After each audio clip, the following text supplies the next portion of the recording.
आप देख रहे हैं राष्ट्र प्रथम। आपके साथ मैं हूं तुषार शर्मा। राजस्थान के इस खास बुलेटिन में आपका स्वागत है। उन तमाम खबरों से आपको कराएंगे मुखातिब, लेकिन उससे पहले सुर्खियां। हाल संभालते ही एक्शन में दिखे डीजीपी उमेश मिश्रा, पुलिस अधिकारियों को दिए गए निर्देश।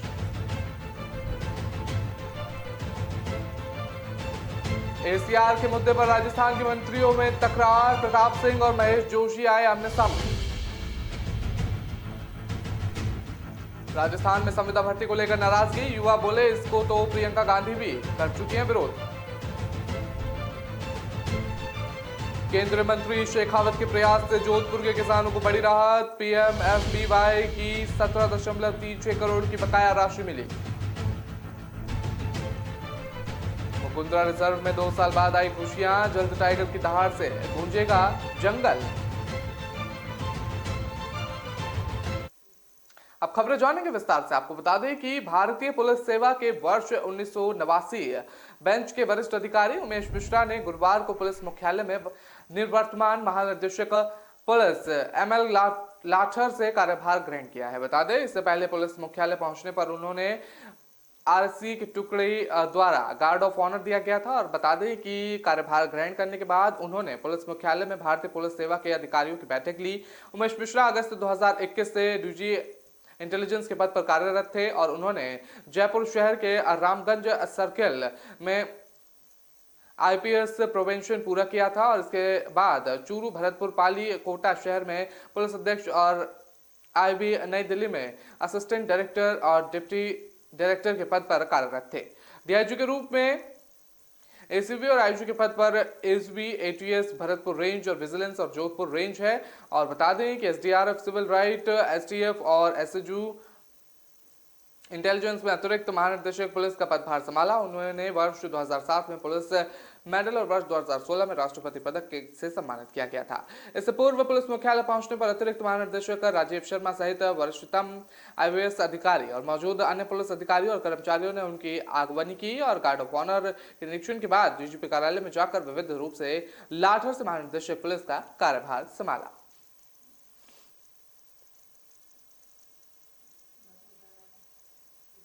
राजस्थान कांग्रेस की अतिरिक्त कलह दूर होने का नाम नहीं ले रही। जहां बुधवार को सचिन पायलट और अशोक गहलोत के बीच वार पायलट होता रहा, तो वहीं अब सरकार के मंत्री भी आमने सामने हो गए हैं। बता दें कि आईएएस अफसरों की एसीआर भरने के मामले में लेकिन कैबिनेट मंत्री प्रताप सिंह और महेश जोशी के बीच तकरार हो गई है। दरअसल बुधवार को खाद्य और नागरिक आपूर्ति मंत्री प्रताप सिंह ने अपने एक बयान में कहा था कि आईएएस अधिकारियों की एसीआर भरने का अधिकार मंत्रियों को मिलना चाहिए। इसके बाद मंत्री महानिदेशक जोशी ने कहा कि मेरे विभाग में मुझे भी अधिकार है। बता दें, इस पर प्रताप सिंह ने कहा कि कोई भी मंत्री एसीआर नहीं लिख रहा है और तो फिर कैसे लिख रहे हैं, वो झूठ बोल रहे हैं। अगर कोई गुलामी करने का ठेका ले रहा है तो उसे रखा लीजिए। तो उन्होंने ये भी कहा है कि एक मंत्री को दूसरे मंत्री की बात नहीं काटनी चाहिए। बता दें कि मंत्री प्रताप सिंह ने एसीआर को लेकर सीएम को चिट्ठी लिखी है। उन्होंने कहा है कि राजस्थान में 46,000 मीट्रिक टन गेहूं खराब हो गया। इसके बाद मैंने अधिकारियों की मीटिंग बुलाई और उन्हें आदेश दिया कि मैं तुम्हारे खिलाफ कार्रवाई करूंगा। जो अधिकारी जनता का गेहूं फ्लैक्स करवा दे उनके खिलाफ जांच के लिए मैंने सीएम गहलोत को पत्र लिखा और जांच के लिए कहा गया है।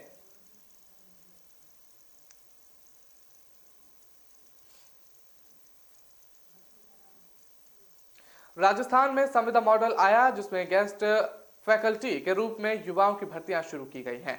वहीं अब इस भर्ती का विरोध भी किया जा रहा है। दरअसल विरोध का कारण कांग्रेस की दो तरफ नीति है और युवाओं का कहना है कि प्रियंका गांधी, राहुल गांधी और कांग्रेस राष्ट्रीय अध्यक्ष यूपी में संविदा पर निकाली गई नौकरियों का विरोध कर रहे हैं। प्रियंका गांधी ना तो बाकायदा इस पर ट्वीट भी किया है और लेकिन इधर राजस्थान में कांग्रेस की सरकार ने संविदा मॉडल लागू कर दिया। यही नहीं, बेरोजगार महासंघ की तरफ से ऐलान भी किया गया है कि पूरे प्रदेश में गांव-गांव में हर युवा तक पहुंचा जाएगा। इसका विरोध किया जाएगा और इस विरोध 9 फरवरी से शुरू किया जाएगा। और बता दें कि राजस्थान बेरोजगार एकत्रित महासंघ के प्रदेश अध्यक्ष उपेंद्र यादव ने बताया कि संविदा और ठेके पर भर्तियां निकालने का विरोध कांग्रेस राष्ट्रीय अध्यक्ष मल्लिकार्जुन खड़गे, प्रियंका गांधी, राहुल गांधी कर रहे हैं। वहीं राजस्थान में संविदा गेस्ट फैकल्टी पर भर्तियां क्यों नहीं निकाली जा रही, इसका हम विरोध करते हैं। संविदा भर्तियों को रुकवाने और नियमित भर्ती निकलवाने और युवा बेरोजगार की विभिन्न मांगों को पूरा करवाने को लेकर 9 फरवरी को राज्य की सभी तहसील और ग्राम पंचायतों तक युवा जागृत यात्रा निकालकर कांग्रेस सरकार का विरोध जताया।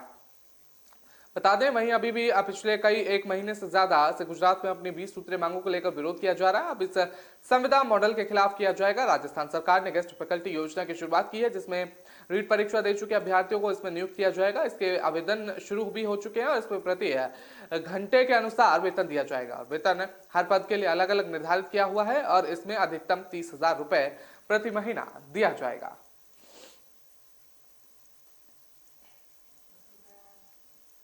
प्रधानमंत्री फसल बीमा योजना के तहत राजस्थान के लूणी विधानसभा क्षेत्र के 4 पटवार सर्कल के किसानों की साल 2021 की खरीफ फसल बीमा की दावा राशि के बकाया भुगतान की प्रक्रिया आरंभ हो गई है।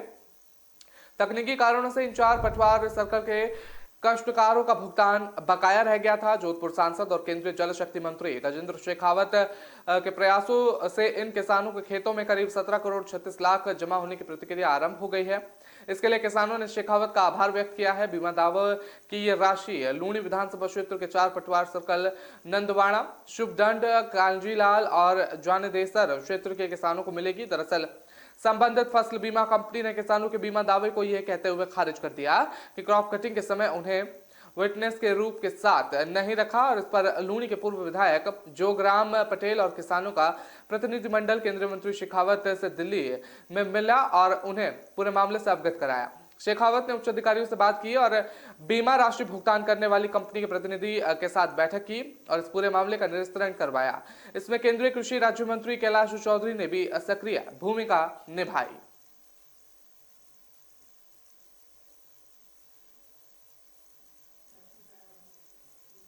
कोटा मुकुंदरा टाइगर रिजर्व में अब लंबे समय के बाद खुशियां आने वाली हैं। करीब 2 साल बाद टाइगर रिजर्व में बाघ की कमी पूरी होने जा रही है।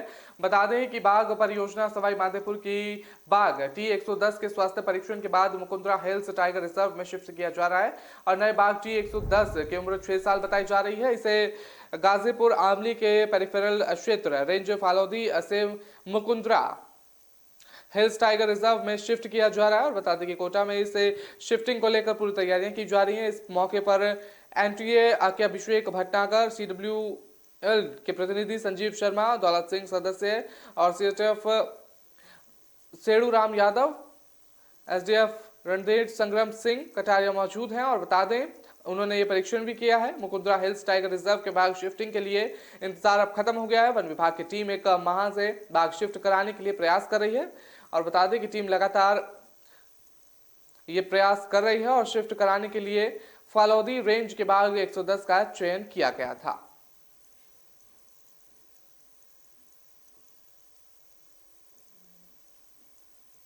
फिलहाल वक्त तो चला एक छोटे से ब्रेक का। खबरों का सिलसिला लगातार जारी रहेगा।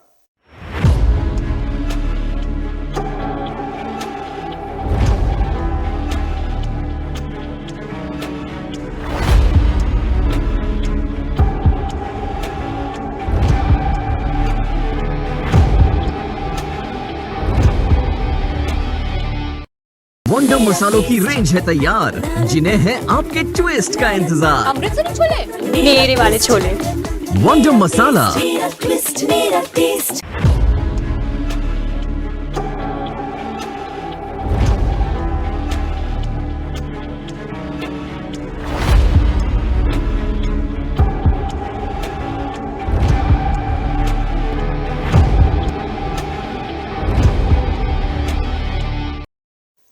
ब्रेक में आपका स्वागत है। रुक करते हैं अगली खबर का। आपको बता दें कि राजस्थान में अपराधियों के हौसले लगातार बुलंद हो रहे हैं। जोधपुर जिले में ग्रामीण क्षेत्र का एक वीडियो सामने आया है। बेखौफ बदमाश दिन दहाड़े एक ज्वेलर व्यापारी को अपने स्कॉर्पियो गाड़ी से जबरदस्त टक्कर मारकर कुचलने की कोशिश की गई। यहाँ तो गमीनत रही कि ज्वेलरी व्यापारी की टक्कर लगते ही वह हवा में उछल गया और उसकी जान बच गई और जाको राखी साई मार सके ना कोई, ये कहावत सार्थक होती दिखी। और जोधपुर जिले के भीकमकोर गाँव में एक सोने चांदी के व्यापारी पर दिन दहाड़े जानलेवा हमला किया गया। बदमाशों ने स्कॉर्पियो में जबरदस्त टक्कर मारी और व्यापारी को कुचलने की कोशिश की, लेकिन टक्कर लगते ही ज्वेलरी व्यापारी हवा में उछलकर दूर गिर गया और ज्वेलरी की जान बच गई। और वहीं ओसिया पुलिस ने 2 लोगों के खिलाफ मामला दर्ज कर जांच शुरू कर दी है। ओसिया पुलिस थाना क्षेत्र के बीकमकोर गांव में सोने चांदी का काम करने वाले ज्वेलर्स कुंदन मंदसौर ओसिया पुलिस थाने में मामला दर्ज करवाया गया है। कुंदन मल सोनी ने बताया है कि कल दोपहर 3 बजे बीकमकोर में एक जगह गया था जहां पर अपनी बाइक को रोककर सामान निकाल रहा था। इस दौरान एक स्कॉर्पियो से उसको जोरदार टक्कर मार दी गई और कुचलने का प्रयास किया गया। स्कॉर्पियो की टक्कर लगने से वो हवा में उछल गया और एक तरफ जाकर गिर गया। उछलकर गिरने से कुछ जगह चोटें आई हैं और ज्वेलर ने विक्रम निवासी पवन पुत्र ओम प्रकाश और अन्य के खिलाफ नामजद मामला दर्ज कराया। बताया जा रहा है कि पुरानी रंजिश के चलते कुंदनमाल सोनी पर हमला किया गया और स्कॉर्पियो ने कुचलने का पूरा घटनाक्रम वहां लोग के कैमरे में कैद हो गया। और बता दें कि पुलिस अब सीसीटीवी फुटेज के आधार पर हमलावरों का पता लगाने की कोशिश की जा रही है। तो ये स्कॉर्पियो से एक बाइक सवार को टक्कर मार दी और फिलहाल बाइक सवार की जो जान है वो बच गई है।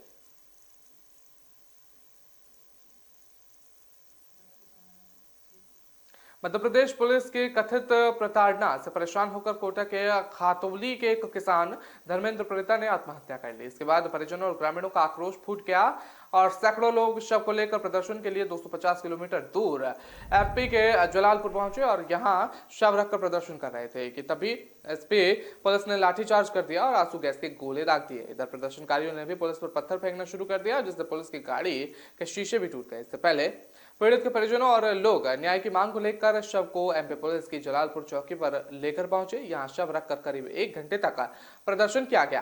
प्रदर्शन में गांव के करीब 500 लोग शामिल थे। शाम करीब 5 बजे हंगामा होते देख प्रदर्शनकारियों को खदेड़ने के लिए पुलिस ने आंसू गैस के गोले दागना शुरू कर दिया। पुलिस ने भागते हुए प्रदर्शनकारियों पर लाठियां बरसाना शुरू कर दिया।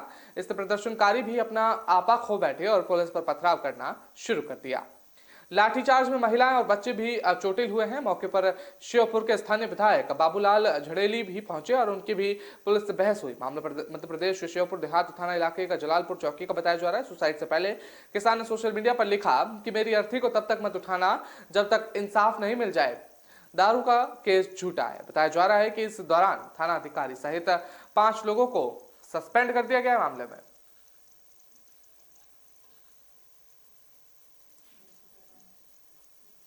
पश्चिमी मध्य रेल के जबलपुर और भोपाल मंडल के मालखेड़ी और महादेवखेड़ी स्टेशनों का लाइन दोहरीकरण के लिए 5 दिन अप्रिय नॉन इंटरलिंकिंग कार्य किया जाएगा। इसके साथ ही 15 से 18 नवंबर तक नॉन इंटरलिंकिंग कार्य किया जाना है। इस कारण से कोटा होकर जाने वाली करीब 9 गाड़ियां को निरस्त करने का निर्णय लिया गया है। वरिष्ठ मंडल वाणिज्य प्रबंधक रोहतक मालविया ने बताया है कि इस कार्य में जहां रेलवे को आने वाले समय में लाभ होगा, वहीं इन दिनों में यात्रियों को असुविधा होगी।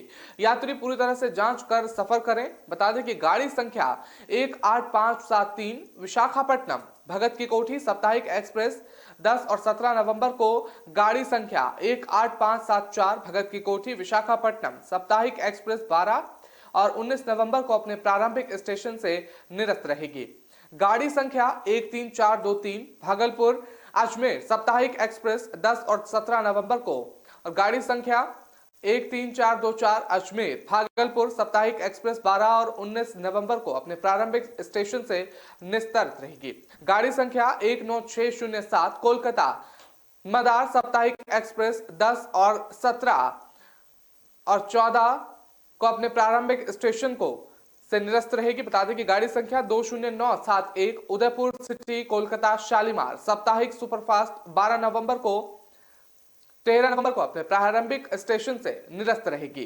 गाड़ी संख्या 18009 संतरागाछी अजमेर साप्ताहिक एक्सप्रेस 11 नवंबर से 13 नवंबर को अपने प्रारंभिक स्टेशन से निरस्त रहेगी।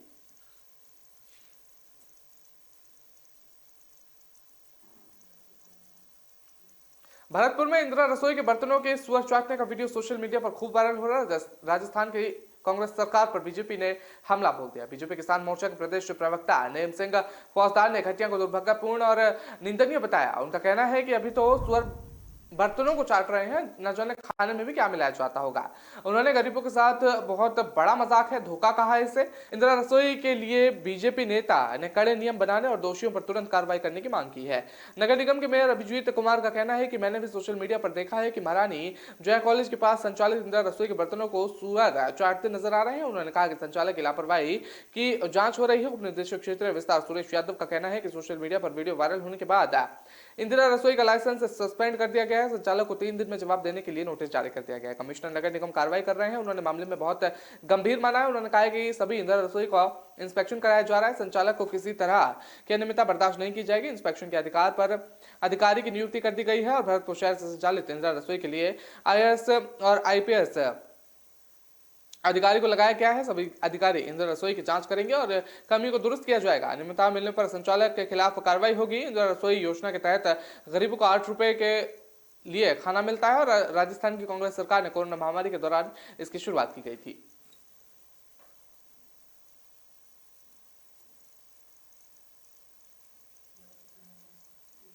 चित्तौड़गढ़ से बीजेपी सांसद सीपी जोशी का एक सरकारी कर्मचारी को थप्पड़ मारने का वीडियो सोशल मीडिया पर वायरल हो रहा है। बता दें कि सांसद जोशी ने नारकोटिक्स कर्मी द्वारा कथित वसूली को लेकर एक सरकारी कर्मचारी से पहले बात शुरू की और एकाएक उसी सरकारी कर्मचारी को तमाचा जड़ दिया। बता दें इस दौरान कई पुलिस और प्रशासनिक कर्मचारी अधिकारी भी मौके पर मौजूद थे और इस पूरे मामले प्रतापगढ़ का बताया जा रहा है। दरअसल प्रतापगढ़ जिले में अफीम पट्टों के नामांतरण के नाम पर रिश्वत मांगने का एक मामला प्रकाश में आया और इसमें कर्मचारियों द्वारा मांगी जा रही रिश्वत की शिकायत मिली और शिकायत मिलते ही चित्तौड़गढ़ सांसद सीपी जोशी नारकोटिक्स कार्यालय प्रतापगढ़ पहुंचे, जहां उन्होंने अधिकारियों और कर्मचारियों से रिश्वत के मामले में पूछताछ की। इस दौरान जैसे ही एक कर्मचारी ने नामांतरण के नाम पर 5-5 हजार रुपए लेने की बात कही तो सांसद जोशी गुस्से में आ गए और उन्होंने अधिकारियों की मौजूदगी में उसे कर्मचारी को थप्पड़ मार दिया। सीपी जोशी द्वारा किए जो है इस निरीक्षण और थप्पड़ मारने की घटना का वीडियो सोशल मीडिया पर वायरल हो रहा है।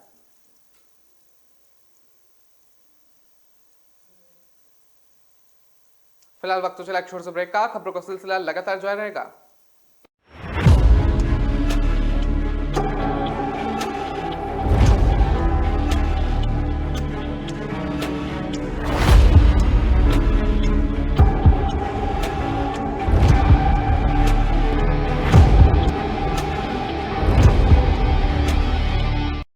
Amazon Great Indian Festival starting 23rd September. Ramesh के घर बड़ा वाला टीवी आया। पम्मी जी ने लेटेस्ट फैशन सबको दिलाया। चंचल ने भी नया फोन बढ़िया डील में पाया। अरे बोलो बोलो पूरे मोहल्ले को जानना है। Amazon से लिया, Amazon से लिया, Amazon, Amazon, Amazon। आ रहा है Amazon Great Indian Festival। बड़े ब्रांड्स पर बड़ी डील्स, नो कॉस्ट EMI और बैंक डिस्काउंट 23 सितंबर से लिया।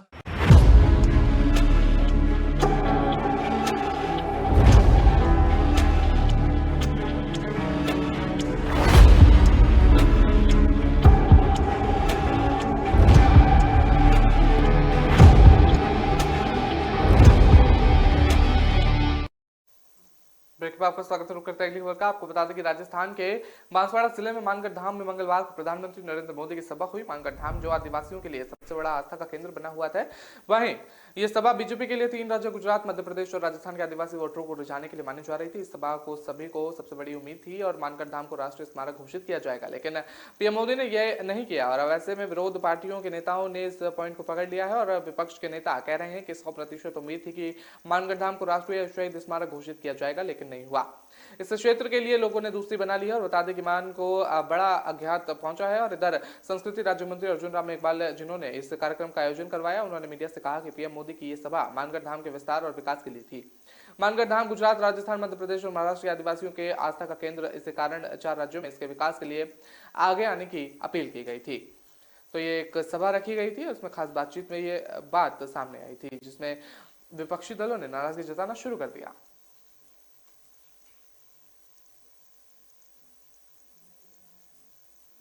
कांग्रेस पार्टी के नवनिर्वाचित राष्ट्रीय अध्यक्ष मल्लिकार्जुन खड़गे पार्टी की कमान संभालते ही चुनावी मोड में आ गए हैं। चुनौतियों को देखते हुए खड़गे ने चुनावी रणनीति तैयार की है। रणनीति के अनुसार गुजरात चुनाव में बीजेपी की पीएम मोदी और अमित शाह की जोड़ी को टक्कर देने के लिए अशोक गहलोत और पायलट के मैदान में उतारा गया। कांग्रेस पार्टी ने अपने स्टार प्रचारकों की लिस्ट जारी की है और इस लिस्ट में मुख्यमंत्री अशोक गहलोत के वरिष्ठ पर्यवेक्षक बनाया गया है और खास बात यह रही है कि पूर्व उप मुख्यमंत्री सचिन पायलट जो इन दिनों ना तो सत्ता में है और ना ही संगठन में, फिर भी स्टार प्रचारक बने हुए हैं और मैदान में उतारा गया है। गुजरात, हिमाचल में विधानसभा और अगले महीने चुनाव होने हैं। बता दें कि राजस्थान कांग्रेस में चल रही सियासी घमासान पर विराम लगने के लिए आलाकमान ने मनमुटाव को दूर करने के लिए खास फॉर्मूला अपनाया है। कांग्रेस पार्टी के राष्ट्रीय अध्यक्ष मल्लिकार्जुन खड़गे पार्टी की कमान संभालते हुए कांग्रेस ने गुजरात, हिमाचल चुनाव के लिए स्टार प्रचारकों की लिस्ट जारी की है। इसमें लिस्ट 40 नेताओं के साथ साथ सीएम अशोक गहलोत और सचिन पायलट का नाम भी शामिल है।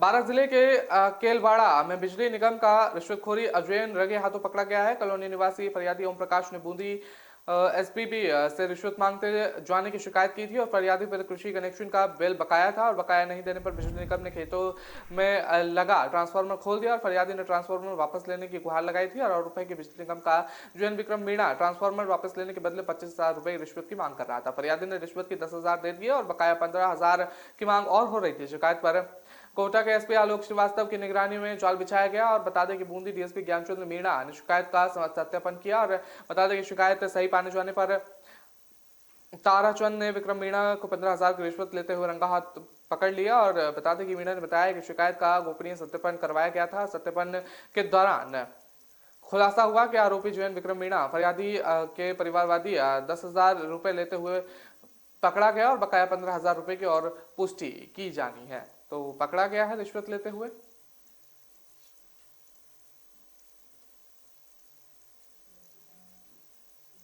राजस्थान की सियासत में कांग्रेस के नेताओं की बयानबाजी से सियासी हलचल बढ़ती जा रही है। दिन भर चले गहलोत और पायलट के बाद पायलट पलटवार के बीच अब कैबिनेट मंत्री प्रताप सिंह ने नया राग छेड़ना शुरू कर दिया है। उन्होंने मुख्यमंत्री को चिट्ठी लिखी है और मंत्रियों को आईएएस अधिकारियों की सीआर लिखने का अधिकार दिया जाना चाहिए। राजस्थान सरकार में मंत्री प्रताप सिंह ने कहा है कि राजस्थान में 46,000 मैट्रिक टन गेहूं खराब हो गया है। इसके बाद मैंने अधिकारियों की मीटिंग बुलाई है और उन्होंने आदेश दिया है कि तुम्हें खिलाफ कार्रवाई करूंगा। जो अधिकारी जनता का गेहूं लैप्स कर देंगे और उनके खिलाफ जांच के लिए मैंने सीएम अशोक गहलोत को पत्र लिखा है और इसकी जांच होगी। उन्होंने आगे कहा है कि मैंने सीएम को भी फोन किया। मैंने कुलदीप रंका को इस बात की नाराजगी व्यक्त की है और धीरे धीरे काम नहीं होता है। आप सेक्रेटरी टू सीएम है और अगर कहीं गेहूं खराब हो रहा है तो आपकी जिम्मेदारी है। अगर कोई अधिकारी सरकार की अवमानना कर रहा है तो ये उसके खिलाफ जांच होगी, तब से ही लोकतंत्र सिस्टम लागू होगा।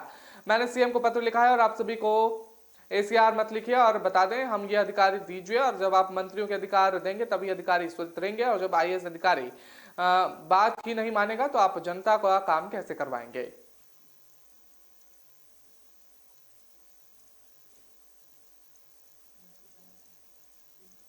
राजस्थान में उठा सियासी तूफान थमने का नाम नहीं ले रहा। सचिन पायलट और सीएम अशोक गहलोत के बीच जारी खींचोतान के अब समर्थकों की बयानबाजी तेज हो रही है और इसी कड़ी में गहलोत गुट के माने जाने वाले विधायक और मंत्री महेश जोशी के बिना नाम लिए सचिन पायलट पर तंज कसा है। महेश जोशी ने कहा कि राजस्थान के सीएम अशोक गहलोत को अपनी वफादारी साबित करने के लिए किसी के सर्टिफिकेशन की जरूरत नहीं है। उन्होंने जिस विनम्र तरीके से माफी मांगी उससे जनता के बीच उनका कद बड़ा हो गया है और हम उन लोगों के बारे में कुछ नहीं कह सकते हैं जो माफी मांगना नहीं चाहते। वहीं इससे पहले सचिन पायलट ने कहा था कि पीएम मोदी ने सीएम अशोक गहलोत की तरफ तारीफ की थी जिससे हल्के में ना लिया जाना चाहिए। उन्होंने कहा कि प्रधानमंत्री जी ने कल जो बयान दिए, जो बढ़ाइयां की, मैं समझता हूं कि ये एक बड़ा दिलचस्प घटनाक्रम है। उन्होंने कहा प्रधानमंत्री जी ने इस तरह सदन में गुलाम नबी आजाद की तारीफ की थी और उसके बाद का घटनाक्रम हम सब ने देखा, लिहाजा हम इस घटनाक्रम को हल्के में नहीं लेना चाहिए। इसके अलावा पूर्व मुख्यमंत्री ने कहा जहां तक अनुशासनहीनता के खिलाफ कार्रवाई का सवाल है ये तो मल्लिकार्जुन खड़गे और अजय माकन केसी वेणुगोपाल जी के पूरे संज्ञान में है, उस पर जल्द कार्रवाई होगी। और उन्होंने कहा राजस्थान में ये जो अनिर्णय का माहौल बना हुआ है मुझे लगता है कि उसे भी समाप्त करने का समय आ गया है और पार्टी इस दिशा में बहुत जल्द कार्रवाई करेगी।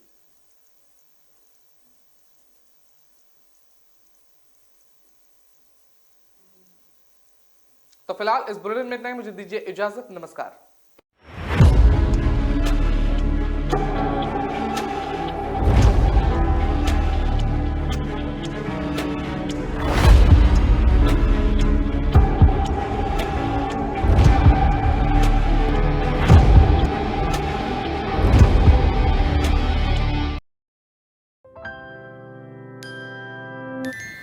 दीदी अब ऐसे ऑटो लेने कहाँ तक जाओगी? दरवाजे तक।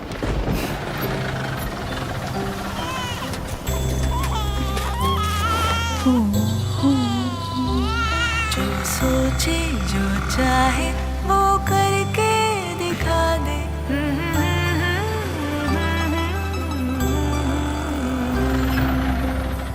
Thank you. Welcome back Kavita. Auto ढूंढने की परेशानी और पुराने तरीकों की कहानी पीछे छोड़ो। उबर ऑटो से बस सोचो और चल पड़ो। उबर, बस सोचो और चल पड़ो। वंडर मसालों की रेंज है तैयार, जिन्हें है आपके ट्विस्ट का इंतजार। अमृतसरी छोले, मेरे वाले छोले। वंडर मसाला। Amazon Great Indian Festival starting 23rd September. Ramesh के घर बड़ा वाला टीवी आया, पम्मी जी ने लेटेस्ट फैशन सबको दिलाया, चंचल ने भी नया फोन बढ़िया डील में पाया, अरे बोलो बोलो पूरे मोहल्ले को जानना है।